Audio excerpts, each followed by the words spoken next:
যে সাধু সংগে হৰি কথা নুশুনে যি নৰ জীৱন্ততে মৰা সিটো অধম পামৰ হৰিৰ মায়ায়ে মোক কৰিলে বঞ্চন তোমাক পাইয়া মুখে নকৰিলা মন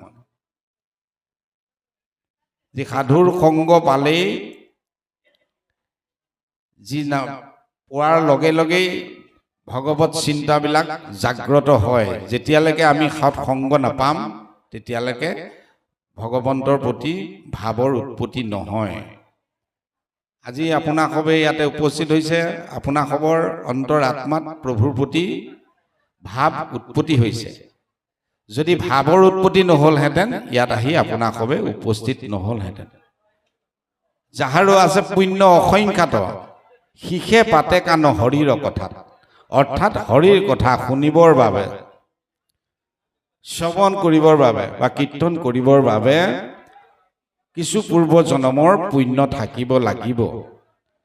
যদি পুণ্য নাথাকে তেনে সকল ব্যক্তিক আপোনাক সবে আনি ইয়াতে বান্ধি ধৰি ৰাখিলেও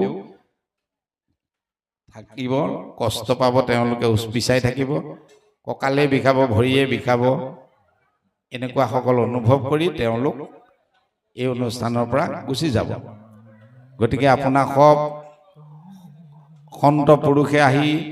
এই পৰমাত্মাৰ যি শ্ৰৱণ কীৰ্তন শ্ৰৱণ কৰিছে আৰু সাধু সংগ লৈছে ইয়াতে আপোনাক সবে জীৱন্ততে যি বৈকুণ্ঠৰ অনুভৱ